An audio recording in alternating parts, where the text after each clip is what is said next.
E outra coisa que eu achei interessante que você estava falando, você fez uma comparação, né? Você falou que a caretice brasileira ela tem história, né? Que é um negócio, a gente viveu todo aquele período de repressão, e agora a gente, de certa forma, a gente está vivendo um período é, que a gente está vendo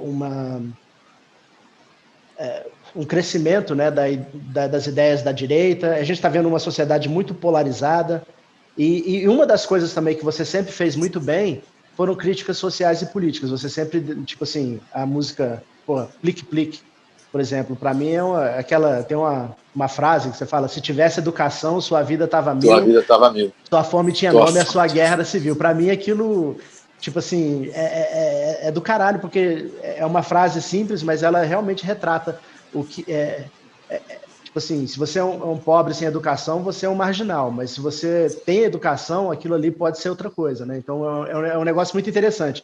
Então, você sempre fez esse tipo de crítica, você sempre falou muito a respeito de política. Como é que você está vendo a situação política de hoje em dia? Eu vi que numa das suas entrevistas que eu estava pesquisando, você falou que sempre foi um cara que se identificou mais com a esquerda e tal. O que você está vendo acontecendo hoje com essa polarização? O que você acha da esquerda atual? O que você acha desse movimento de direita? Eu não ia Eu falar acho que, de política, não, mas eu você acho que mencionou. a esquerda radical está muito parecida com a direita radical. Entendi. Né? Muito parecida. Assim, a culpa é sempre do outro, a culpa é da Globo lixo, a culpa é da imprensa. É tudo mentira, é fake news. É a mesma desculpa que a esquerda usava, a direita está usando. Só que a direita, eu tenho a impressão que a direita é mais burra ainda. Tem uma frase do Roberto Campos, que é um cara de direita, né? Então, esse pessoal que está aí, nem de direita é, são mais uns milicianos, né? Assim, uma coisa assim, pior do que a direita. Mas tem uma frase do Roberto Campos, que era um cara de direita, que dizia que a burrice no Brasil tem um passado glorioso e um futuro promissor. Eu falo a mesma coisa sobre a direita brasileira. Né? Tem um passado glorioso e um futuro promissor, que é demais, é muito burra, né? Assim, uma coisa assim. E malévola, né? Eles pensam no mal mesmo, eles querem destruir todas as instituições, todas as... Agora mesmo fizeram agora esse negócio da Conan, não sei se você viu o noticiário hoje. E eu, como sou muito viciado em notícia, eu sofro muito com isso, né? Uma coisa assim, meio chega a me fazer mal. E às vezes parece que eu estou vivendo num hospício e eu estou querendo falar que eu estou fora desse hospício. Não, eu não sou assim. Mas ao mesmo tempo eu vejo que eu faço parte também desse hospício. É uma coisa meio maluca. Assim. É uma época muito difícil. Acho que tão ruim, diferente, né, da época da ditadura. Claro, não tem ainda prisões em massa, não tem fuzilamentos à revelia, mas uma situação muito perigosa que as instituições vão sendo dinamitadas por dentro. Né? Isso é uma coisa realmente assustadora, porque ainda mais na época de pandemia, está todo mundo muito preocupado com a saúde, muito preocupado com a parte econômica e esquece um pouco essa parte, como é que os caras estão fazendo para acabar com as instituições, para ter aquela democracia venezuelana, né? Uma coisa meio estranha, né? Porque, né? Você vê a Venezuela, vê o Brasil de hoje, a quantidade de militares que tem nos empregos para ganhar aquele empreguinho, né? A mediocridade dos generais mesmo, que não fazem justo. Os generais que estão no poder aí não fazem justo. O exército brasileiro teve Marechal Rondon, sabe? Teve General Osório, pessoas assim, teve o Sargento Macaco, aquele herói brasileiro que se recusou a cumprir as ordens absurdas de explodir o gasômetro no Rio de Janeiro e jogar as pessoas em alto mar. Não sei se você conhece a história de Sérgio Macaco, esse é um verdadeiro Não, herói. Entendeu? Sérgio não Macaco conheço. era um dos caras especialistas em guerra na selva, e na época o general Bournier queria usá-lo e deu ordem para ele explodir o gasômetro e botar a culpa na esquerda. Ele se recusou a fazer isso. Ele já tinha se recusado a jogar pessoas de helicóptero, de avião no mar, em alto mar. Ele foi punido, coitado, foi massacrado pelo próprio exército, morreu pobre na miséria, mas esse é um verdadeiro herói. Né? Esses caras estão hoje apoiando o Bolsonaro, envergonham o exército brasileiro, envergonham o Brasil no mundo inteiro, é uma tragédia que está acontecendo. Você vê que, bem ou mal, a ditadura fomentava uma coisa nacionalista de a Funarte, a Embrafilme, aquela coisa da aeronáutica, né, lá em São José do Rio Preto, como é que chama aquela Essa fábrica da aeronáutica, a Embraer, Lembra? a Embrapa, tinha um projeto nacionalista. Esses caras não têm projeto nenhum, eles só começam na destruição, pura e simples. É a coisa do ressentido, né?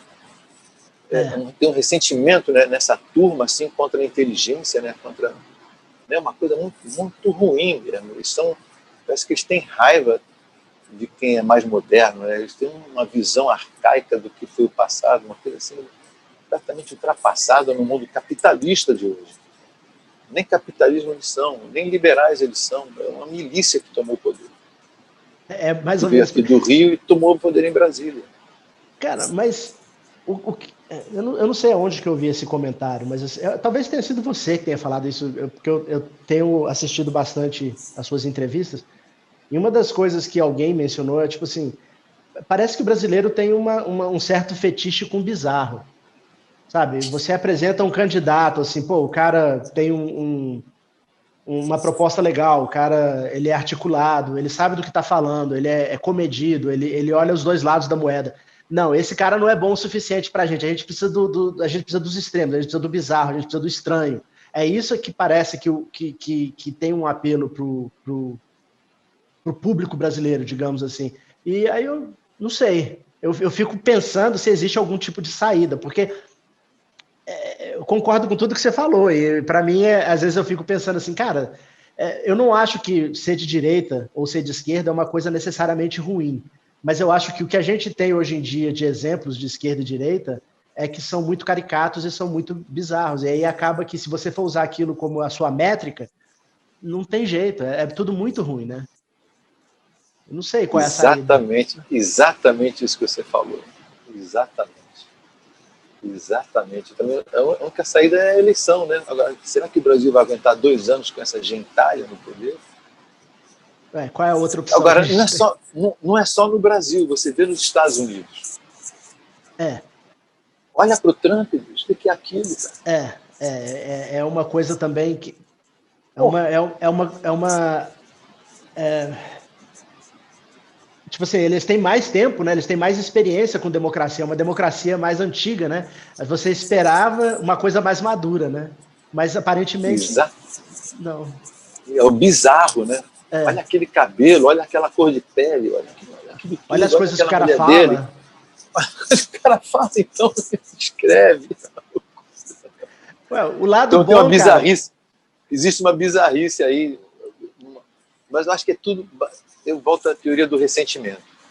Acho que esse comissariado do ressentimento, essa legião dos ressentidos, nos Estados Unidos tem muito ressentimento também, porque tem emprego para todo mundo lá. Mas a pessoa trabalha e não curte a vida. É, Trabalha, paga as contas, não curte a vida. Quem está curtindo a vida adoidado é 1%, 10%. O resto trabalha, mas não sabe, não vai a um cinema, só consegue trabalhar aí, sabe, uma coisa meio chinesa, né? Uma coisa meio maluca. Né? é. Então, esse pessoal que ainda está trabalhando acha que é isso mesmo. Agora, os que não conseguem mais trabalho por causa dos robôs e vão tomar conta do mundo,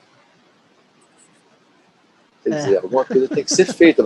O robô vai ter que pagar para a pessoa ficar em casa e todo mundo vai virar artista. Né? Eles Todo têm mundo vai essa. ter uma banda, todo mundo vai escrever, todo mundo vai ser esporte, vai ser todo mundo. Né? E os robôs vão tomar conta. Tem um filósofo americano, o nome dele é Sam Harris, e ele fala um pouco a respeito disso, né? Ele fala a respeito da explosão que a gente está tendo de inteligência artificial, e ele fala que a única saída que ele vê é, num futuro próximo, a gente desenvolver algum tipo de renda mínima garantida. E, tipo assim, independente de você trabalhar ou não, você vai ter um dinheiro para você comprar, pelo menos para você sobreviver. Porque, de acordo com ele, nós não vamos conseguir ter a sociedade, tipo assim, pegar as pessoas que trabalham numa fábrica ou que fazem um trabalho de delivery, essas coisas vão tudo ser tomadas, né? Então, o que nós vamos fazer com essas pessoas, né? Muita gente no mundo, é verdade. Então, o bom dessa história toda é que tem muito tema para novas músicas aí, então você vai poder compor bastante. Mas uma coisa que eu queria falar que eu esqueci, quando você falou a respeito do Jimi Hendrix, se ele seria talentoso ou não. O Caetano Veloso é careta. A única coisa que ele toma é Coca-Cola e na época ele tomava Valium para dormir. Mas não é uma pessoa que tomava um pouco de vinho, mas não é um cara que... O Gil também. O Gil fumou um baseado de vez em quando, foi dançando aquela vez, mas não é um cara... Eu acho que cada artista tem a sua medida, né? Não é a droga que faz o talento, de jeito nenhum. Pelo contrário, acho que a droga pode até destruir o talento. Né? Eu realmente não sei, porque eu também sou um cara relativamente careta, eu tomo minha cerveja, coisa e tal, mas eu fico imaginando, porque, principalmente com relação a drogas tipo ácido, MD, né? São drogas que o pessoal fala que expande a sua consciência, que você viaja e vê coisas que outros universos, né? Universos paralelos, realidades alternativas, esse monte de coisa. E eu fico imaginando se isso, né, principalmente na década de 60, 70, né, que o pessoal fez muita experiência com isso, eu fico imaginando até que ponto isso serviu de contribuição para essas músicas que a gente ouve, a gente viaja, assim. Eu tenho certas músicas... Não, mas peraí. Contribuição não só para as músicas, mas para a contribuição desse iPhone que eu estou usando aqui. Também. O Steve Jobs era um doidão, tomava ácido e queimava fumo. Foi zen budista durante um tempo. Ali na Califórnia, no Vale do Silício, era tudo doidão. Não é? Você conhece a história do Vale do Silício? É tudo doidão, sim. Quer dizer, o uso de algumas substâncias alterou o estado de pessoas e as pessoas ficaram criativas num sentido. O exemplo que eu tomo do Vale do Silício, e essa grande contradição, que eu acho maravilhosa, mas eu acho até otimista de um jeito, mas ao mesmo tempo também tem que tomar cuidado. É o seguinte, o capitalismo que venceu no mundo de hoje, ele precisa de coisas que vão contra ele. Ele precisa, depois vira moda, aí é a música que eu tenho lá no meu disco, a moda é a mãe da morte do estilo. Sim. Aí depois cai no esquecimento, aí volta, entendeu? A gente estava falando aqui do sertanejo tatuado com topete Elvis Presley, é uma moda dos anos 50. Aí volta. É cíclico, né? É cíclico. Então, quer dizer, as empresas do Google, essas empresas que realmente reinventaram o mundo moderno, vieram dos doidões alternativos da Califórnia, hoje elas estão no poder. E elas vieram de uma contracultura, se você parar para pensar. Vieram da contracultura, quer dizer, a impressão que eu tenho é essa, que o capitalismo nesse ponto é invencível, porque ele se alimenta do que vai contra ele. Certo. O próprio comunismo, que foi contra o capitalismo, ajudou o capitalismo a sobreviver através do welfare state, né, que é essa ajuda que o governo começou a dar no pós-guerra, né, todas as nações na Europa, que foi copiado pelo mundo inteiro. E depois foi exagerado, a Margaret Thatcher e o Ronald Reagan tentaram diminuir a coisa, e agora está em discussão isso até hoje. Mas, quer dizer, ele precisa, realmente, o capitalismo precisa de pessoas que vão contra ele para tentar mudar, para que tudo pareça que está mudando, na verdade está continuando a mesma coisa. Tem um pensador francês que falou, Voltaire tem um pensador francês, por mais que você tente se esforçar em todo mundo, você vai deixar o mundo burro e idiota. O mundo vai continuar, a burrice e a idiotice vão continuar dominando o mundo. Então, o pensamento do Voltaire, estou adaptando o pensamento do Voltaire aqui, que era um cara meio satírico. Mas isso que você falou, que o capitalismo ele se alimenta dessas coisas, para mim é uma grande... Eu lembro que na época da eleição, eu estava dirigindo aqui na cidade, cara, e tinha um vendedor de rua, o cara montou uma barraquinha na rua vendendo camiseta. E ele estava com uma camiseta, de um lado estava escrito Lula livre, ele não, e do outro lado, tipo assim, bandeira, camiseta azul e verde e amarela, né, escrito Bolsonaro, blá blá blá. Então, tipo assim, o vendedor ali, o capitalista ali, no caso, o empreendedor, ele não tá nem aí para ideologia. Você quer qual camiseta? Eu tô vendendo tudo, sabe? É muito engraçado. E o capitalismo, se você fala mal, ele vai lá e pega aquilo e ele transforma aquilo num produto para vender. Sabe? É uma coisa assim, de certa forma... É uma coisa impressionante. É impressionante isso. Você vê isso nas artes plásticas. Van Gogh não era nada. Depois, o que Van Gogh é hoje? Van Gogh. A mãe do Van Gogh jogou mais de 80 trabalhos dele fora. A mãe. Nem a mãe lá na cidadezinha onde ele morava, alguns quadros viraram porta de galinheiro. Puta merda. Aí você vê o que... A história está cheia de casos assim. Tá, de outros casos de sucesso, não é claro, com certeza, mas tem outros casos de fracassos que depois é que viram sucesso. né? Porque eram contra o status quo da época. Né? É muito foda isso. Eu ia te perguntar um negócio aqui, acabou que eu perdi mas Desculpa. não tem problema não. Assim, é até melhor, cara, que eu tinha meio que feito um roteirinho para a entrevista, mas eu acho que quando flui assim é melhor. A outra coisa que eu ia te perguntar, quando você falou a respeito do rock, né? Então, tipo assim, o, o rock brasileiro, principalmente, né? Porque o rock americano, o rock inglês é meio que parte parte da cultura deles e tal. Então, ele está sempre se modificando, mas ele sempre existiu, ele sempre teve presente e no mainstream. Mas o rock brasileiro nem sempre. A gente teve aquele boom dos anos 80, que o rock brasileiro realmente tomou as rádios e todo mundo ouvia, e você ia numa festa, tocava, e você ia num bar e tocava. E, de repente, depois da década de 80, né, o negócio foi decaindo. E hoje a gente sabe que o rock existe, mas ele não tem mais aquele protagonismo que ele teve. E aí você tinha falado desse negócio, né? Que tem duas coisas que você falou. Você falou esse que precisa aparecer coisas contra o capitalismo para poder ser absorvida por ele, né? Que de certa forma isso daí funciona como um certo gás. E teve um lance, uma frase que você falou que acho que é do Marcelo Nova, né? Que antigamente o pessoal queria chupar o pau da barraca e hoje em dia o pessoal quer chupar o pau da barraca, né? O pessoal queria chutar o pau da barraca e hoje em dia o pessoal quer chupar o pau da barraca. E eu imaginei que você estava falando isso a respeito do rock, do fato do rock ter meio que se domesticado. Como é que você vê isso? Assim, o estado do rock de hoje, comparado com o que ele era? Essa frase é maravilhosa. Eu aprendi essa frase com o Marcelo Nova. Marcelo Nova tem frases incríveis. Mas o Luiz Carlini, falou que essa frase é dele. Ok. Então há controvérsias. A autoria da frase a gente não sabe. Mas a frase é muito boa. Ele estava se referindo, acho que ao rock dos anos 90, né? Ou 2000, não sei exatamente o que ele estava se referindo. Ele estava se referindo ao rock dos anos 80, não sei exatamente. Acho que tem essas duas vertentes mesmo. Tem gente que quer chutar o pau e tem gente que quer chupar o pau. Antigamente, o Marcelo Nova mesmo me falou: Arnaldo, antigamente eu queria derrubar o sistema. Hoje eu quero que o sistema funcione. E isso tem muito impacto. Essa é uma frase boa do Marcelo, né? Uhum. Antigamente ele queria derrubar. Hoje eu quero que ele funcione, pelo menos para poder comer, viver. Agora, o lance do Brasil, do rock não ter sucesso, primeiro porque o rock vive na terra do samba e do forró, né? Então, o samba e forró é a nossa natureza básica, que é o povo brasileiro mesmo. O rock é uma coisa realmente importada, é um produto industrial, assim como o futebol é uma maneira da guerra ser de outros meios, né? O futebol é uma guerra, né? São duas tribos se digladiando, um querendo enfiar a bola no buraco do outro e não deixar que o outro enfie a bola no seu buraco, né?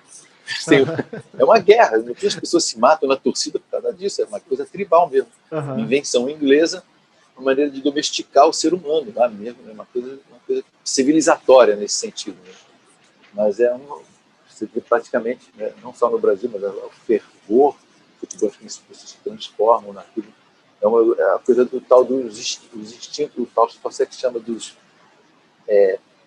Dobermans, do irracional superior. Né? Uma coisa que foi necessidade para você se civilizar, você tem que reprimir certos instintos animais do ser humano. O ser humano é um animal de presa. Ele precisa matar para viver. Né? Então, uma coisa tem uma violência aí intrínseca que a gente tem que superar de alguma maneira. A arte está aí para isso. O futebol está aí para isso e o rock and roll está aí para isso também. Né?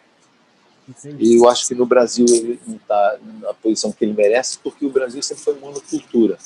Ainda mais o rock sendo um produto industrial, a indústria brasileira não para de cair. A indústria brasileira era 30% do PIB, ou 25% do PIB nos anos 80. Hoje a indústria brasileira acho que não chega nem a 10% do PIB. Por isso acho que o rock não tem esse espaço que merece, porque o Brasil sempre era açúcar, depois era café, hoje é soja e gado. Né? Sobre o Brasil, né? Industrialmente, o que a gente exporta lá para fora? Muito pouco financeiramente, a não ser a nossa cultura, que era forte até a chegada, continua forte, mesmo que essa chegada desse governo obscuro aí. Acho que a cultura brasileira tem uma história marcante no mundo e vai continuar a resistir a isso, vai conseguir ultrapassar. Não sei se o Brasil vai conseguir, mas acho que culturalmente o Brasil consegue. Mas o Brasil do dia a dia cotidiano está difícil mesmo. Mas eu acho que nesse aspecto, acho que estamos aí. Eu sou um pouco mais otimista que você. Eu acho que isso vai passar e vai virar só mais uma página da história aí, né? Sim, mas acho que mais 2 anos é uma eternidade, né? Vamos ver agora nessa eleição municipal o que vai acontecer. Né? 2 anos se o nosso presidente não for reeleito. Mas né? eu fico realmente impressionado com são as elites financeiras do país. Eu não sei, elas não pensam assim, né? Elas pensam imediatamente. Não sei o que falta para empichar esse governo. Eu não entendo a quantidade de crimes que esse governo comete. É uma coisa absurda, né? Realmente é uma coisa meio decepcionante. A elite brasileira, assim, a elite financeira que manda no país mesmo está devendo, né? Porque não é possível a quantidade de crimes que esse governo está cometendo. Acho realmente deprimente esse aspecto. Talvez vão ter que esperar mais 2 anos. Vamos ver se a mentira vai de novo vencer, é verdade. Tem a coisa pentecostal, tá uma maluquice, esse negócio da barra pesada. Tem isso também, né? Outra força que, sei lá, 20 anos atrás não existia tanto assim, né? Não era uma coisa tão forte assim, né? O crescimento das religiões pentecostais no Brasil, né, que era o maior país católico fora o Vaticano, né? De repente você tem o protestantismo assim tomando conta, né? É um negócio muito louco. Junto com as redes, esse documentário, O Dilema das Redes, é uma coisa impressionante, porque como é que uma coisa que foi feita para democratizar pode ser feita para tomar conta da vida da pessoa e a pessoa virar um robô nas mãos daquela rede, emocionalmente falando, uma coisa assim. Tá. Aí tem uma coisa que eu ia te perguntar. Admirável Mundo Novo. Admirável Mundo Novo, é. Mas tem uma coisa que a gente estava falando, eu até pensei em te perguntar, é o seguinte. Muita gente, e eu, de certa forma, eu acredito um pouco nessa teoria, é que muita gente atribui esse crescimento, né, esse ressurgimento da direita, não só no Brasil, mas no mundo em geral, nos Estados Unidos, eles atribuem isso aos excessos causados pela esquerda durante um período. Excessos no sentido de, por exemplo, se você parar para pensar no politicamente correto, e a gente entende a motivação por trás de certos movimentos, mas às vezes começa a chegar um ponto, assim, eu até vejo certas pessoas, assim, o pessoal chama de woke, né, como as novas beatas, né, aquele pessoal que fica ouvindo o que você quer dizer para poder te falar se você está falando uma coisa que você deve falar ou não deve falar. Uma coisa assim, por exemplo, se você parar para pensar, uma música como Jovem, por exemplo, é uma música pesada.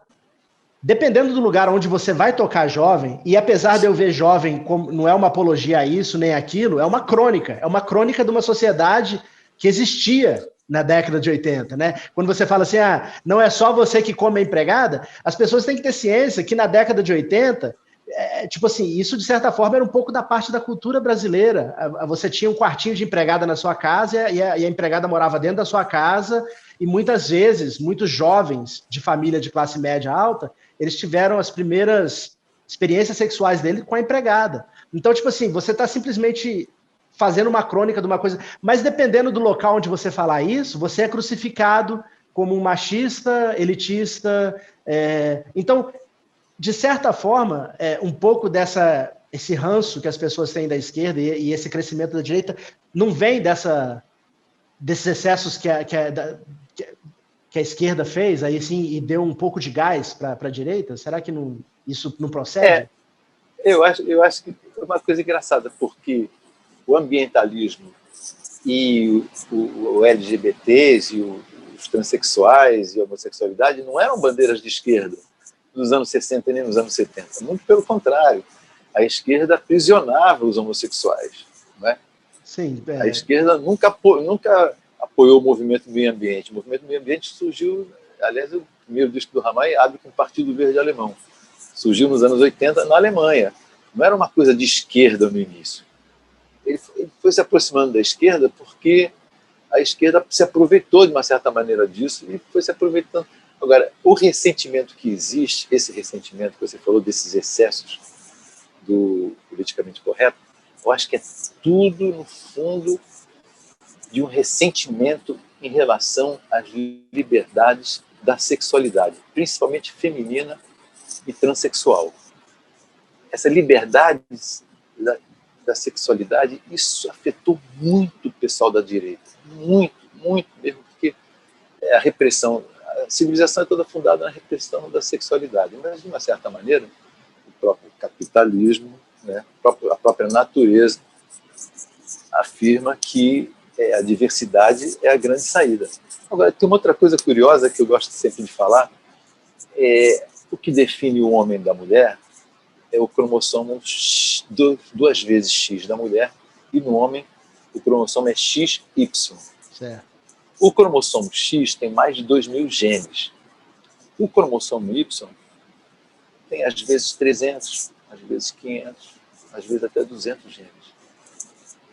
Os cientistas descobriram, isso eu li numa revista de ciência, que esse cromossomo Y, através dos séculos, desde o DNA que eles pesquisam na época da Lucy, na época dessas pesquisas, eles vêm diminuindo.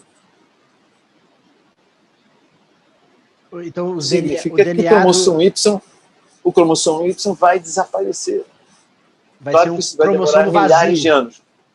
Mas será que isso já não está acontecendo aos poucos? A quantidade de gente que não se interessa por sexo, a quantidade de gente que é assexuada, a quantidade de gente que muda de gênero, tanto de homem para mulher, de mulher para homem, será que já não é isso o motivo?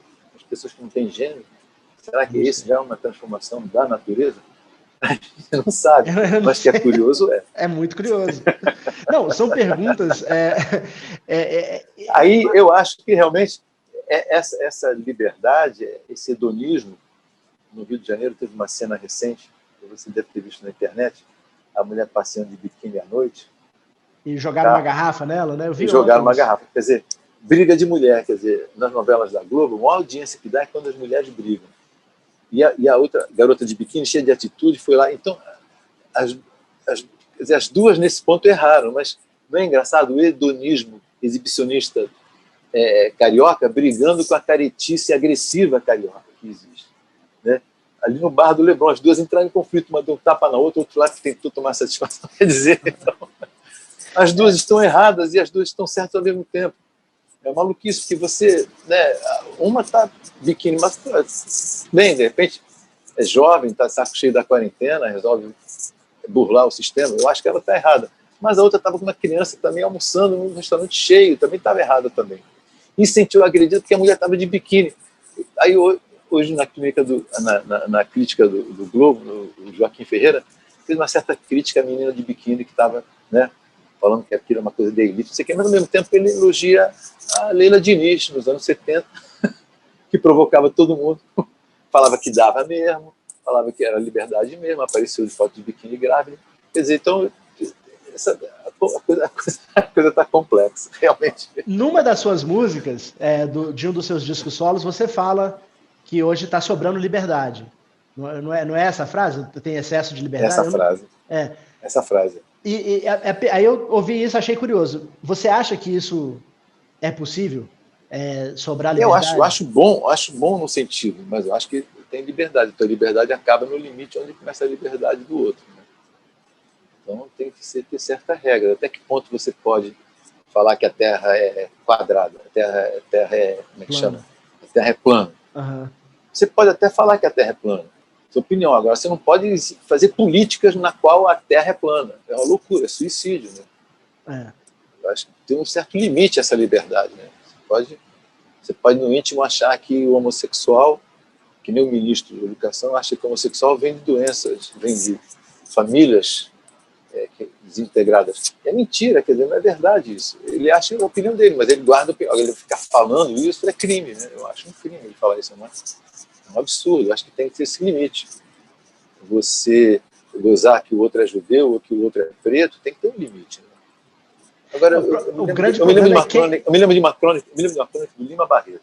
Uma crônica excelente, grande escritor Lima Barreto, mulato, alcoólatra, que morreu cedo, porque era muito porra louca, falava o que queria mesmo. O time brasileiro foi jogar na Argentina. Os argentinos chamaram os brasileiros de macacos. Ele escreveu uma crônica falando disso. O macaco é um bicho lindo. Qual o problema de alguém me chamar de macaco? O macaco é o bicho mais próximo do homem, inteligente, esperto. Né? A gente veio do macaco. Então, qual o problema de chamar de macaco? Isso do Lima Barreto, que era preto. Deu uma outra visão para o... Isso nos anos 20, nos anos 30, por ali, nessa época. Quer dizer, então, dos anos... A Lima Barreto é da época do Machado de Assis, dos anos 20. ou época dos anos 20, já tinha o futebol, anos 30, não me lembro agora exatamente a época que ele escreveu essa crônica. Mas ele falando que o macaco é um bicho lindo. Qual o problema de alguém me chamar de macaco? Hoje, você chamar alguém de macaco, por quê? Porque tem muita gente no mundo e o preconceito aumentou muito. Então tem que ter uma lei que proíba realmente agressões racistas, agressões contra os homossexuais. Problema... Tem que ter esse tipo de lei. Tem que ter esse tipo de lei, senão você vai humilhar as pessoas. Claro que o excesso de bullying faz mal. Você encarnar no outro faz parte de você encarnar, você sobreviver no meio da encarnação. Mas se um garoto meio afeminado no ginásio ser perseguido por causa disso, é crime, tem que ser criminalizado. Por isso que é importante a educação sexual na escola. Sim. Porque você tem que mostrar que as pessoas têm liberdade para aprender, para experimentar coisas e tomar sua própria decisão. O meu único problema com isso, né, é tipo assim, quem decide o que criminalizar ou não. Porque esse é o grande, no final das contas, é isso que cria um problema. Porque você para olhar nas pessoas nos políticos que regem, sabe, tanto no Congresso, quanto... Aí você fala, bicho, são esses os caras que vão decidir? São essas pessoas com esse nível de pensamento que vão realmente decidir até que ponto uma crítica pode ser... E aí eu começo a ficar meio desacreditado, sabe? Bom, aí eu vou voltar às parábolas e às histórias que eu sei. O Jorge Luiz Borges, no início apoiou a ditadura argentina, depois foi contra a ditadura argentina, mas no início chegou a apoiar, ele dizia que a democracia, eu sou a favor da democracia, mas acho boa essa frase dele, ele dizia que a democracia é uma superstição baseada em estatística. É uma superstição baseada em estatística, ok. E o Benjamin Franklin dizia que o grande Benjamin Franklin, o pai da democracia americana, um dos fundadores, um homem muito inteligente, ele dizia que a democracia são 2 lobos e um cordeiro decidindo aonde vai ser e como vai ser o próximo almoço. E uma ovelha armada até os dentes para não deixar os 2 se matarem. É verdade. Mas a gente precisa dos dispositivos para impedir, né? Infelizmente, a democracia existe e estamos aí para vivenciá-la da melhor maneira possível. Mas se nos Estados Unidos as pessoas têm instrução, elege uma pessoa que nem o Trump, imagina o Brasil, uma população 50% analfabeta ou semi-analfabeta. É um grande problema. Então, isso é uma grande questão que eu realmente não sei como resolver. Agora mesmo eles vão tirar dinheiro do Fundep para dar aquela mesada para as pessoas. É o projeto do Paulo Guedes. É uma loucura, né? Fundep, só 2 anos, vai passar rápido. Daqui 2 anos, sim, nova eleição, a gente pode começar do zero, começar tudo outra vez. Eu sou a favor do impeachment já, urgente impeachar esse cara. Mas eu sou eu. A gente não vai ter um presidente que vai terminar o mandato agora, vai ser... A gente não vai ter um presidente. Sim, né? Porque é outra saída, né? É a única saída que tem. Já devia ter começado o processo de empichar esse cara, mas infelizmente as pessoas que estão no poder, assim, eu sou apenas um cantor, artista, metido intelectual e dou minhas opiniões, mas por mim, a quantidade de crimes que esse governo cometeu em relação ao meio ambiente, você vê em relação os pardais estão liberados, é um governo suicida, o pensamento de morte desse governo, o retorno do ressentido é muito violento. É muito violento.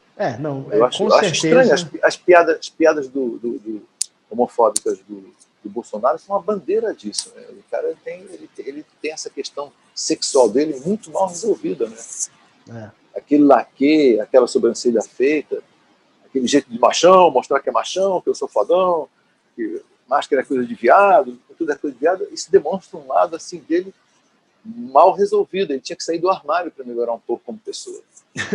Verdade. Não, cara, eu acho que a gente... sentido, né? Porque ele tem uma paranoia. Ele tem uma paranoia, é uma fixação. Que é uma bandeira freudiana.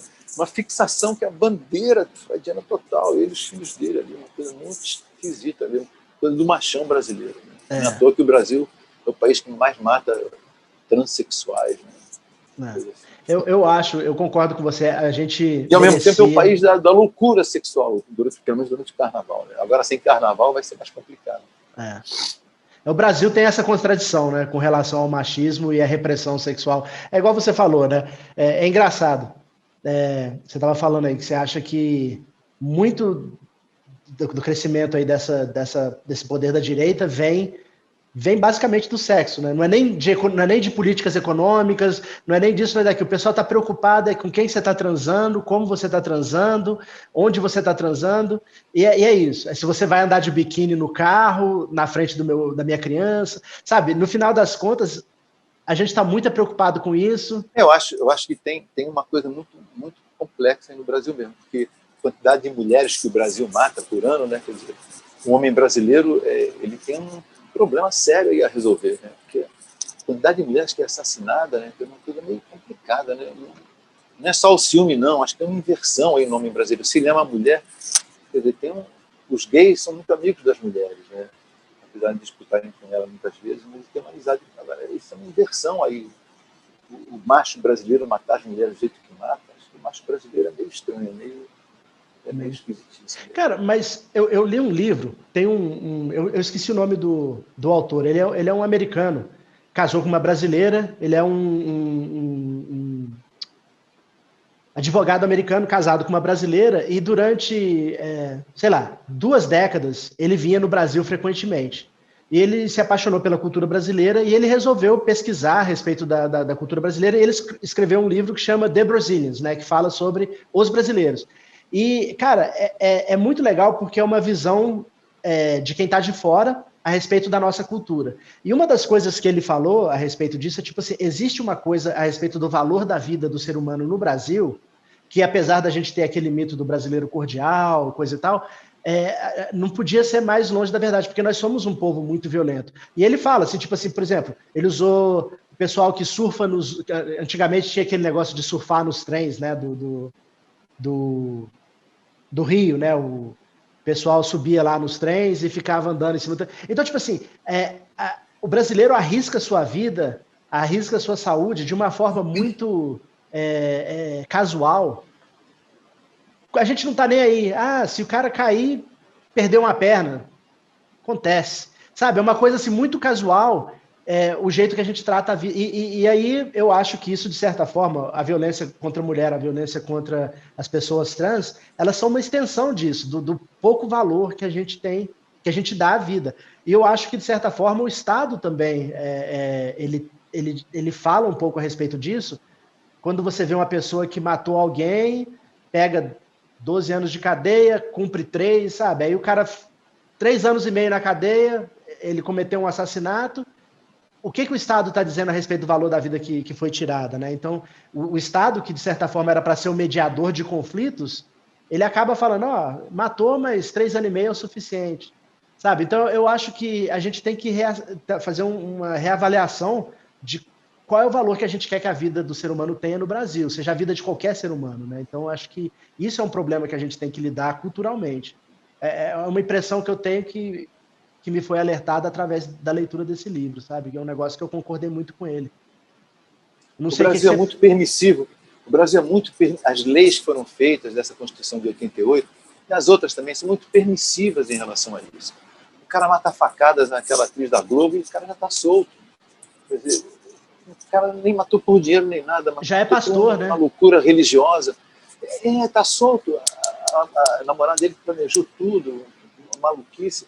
Essa Flor de Lis mesmo, ela vai pegar o quê? 30 anos vira 6, porque, né, tem aquele negócio, vira 6 com bom comportamento. Né? Essas leis brasileiras são muito permissivas, muito demais. Mas você tem toda a razão. É uma loucura. Nesse aspecto é terrível isso. Né? É uma coisa que a vida humana não vale nada no Brasil. E uma das características desse governo é esse. É por isso que a gente elegeu esse governo que não respeita nem os mortos. Né? Se uma pessoa não respeita nem os mortos, como é que ele vai respeitar os vivos? Né? A quantidade de vezes que ele faltou respeito, não só aos mortos da Covid, mas outros mortos. O pai daquele presidente da OAB, o pai daquela presidente chilena, que foi assassinado pela... O cara não respeita os mortos. Ele fala mal das pessoas que já morreram, que eram contra a ditadura, e ele, agora a Covid, ele não tem o menor respeito, acha que é isso mesmo. E daí, uma coisa meio... realmente, assim, o ponto, acho que... Não é só fruto da ignorância, não, é fruto da perversidade que existe em algumas pessoas. Eu acho que é fruto desse ressentimento. Né? Eu acho assim... Sido expulso do exército. Na melhor das hipóteses, se você quiser não ser muito, não quiser pegar pesado com o presidente, o máximo que você pode falar é que, tipo assim, ele tem muita dificuldade em lidar com qualquer tipo de antagonismo, com qualquer tipo de divergência de ideias, porque ele leva tudo para o lado de uma briga. E como é que você vai ser um líder de um país se você não consegue lidar com isso, né? Lidar com ideias diferentes. Intolerância, É uma intolerância muito grande. Você não precisa concordar, você não precisa, mas o fato de você, tipo assim, ter que massacrar a pessoa que pensa diferente é uma coisa que não cabe a nenhum tipo de líder, principalmente o presidente. Né? Logo no início do governo, ele mandou demitir um fiscal que tinha multado ele 5 anos atrás porque ele estava pescando em uma zona ilegal.